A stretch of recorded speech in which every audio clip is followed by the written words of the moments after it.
Doon po sa nabanggit ninyong 7 piso nga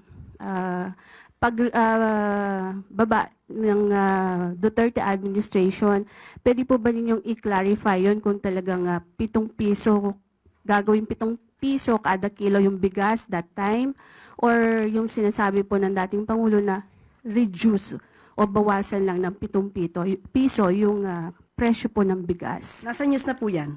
Maaari po niyong i-refer po ang news patungkol po dyan.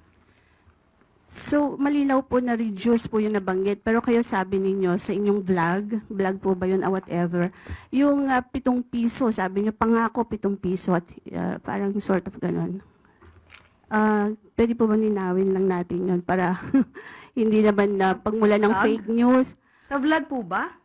Napanood po sa Hindi po yata yun nabanggit sa press briefing. Opo, hindi po sa press briefing.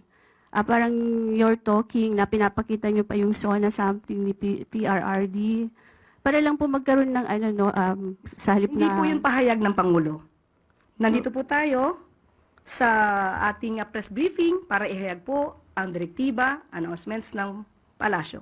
Hindi po patungkol sa aking pagbablog.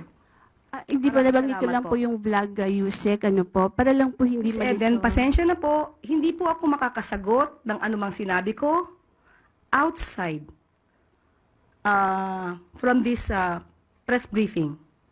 Kung ano man ang aking naging opinion personal, pag-usapan natin sa labas at hindi dito po.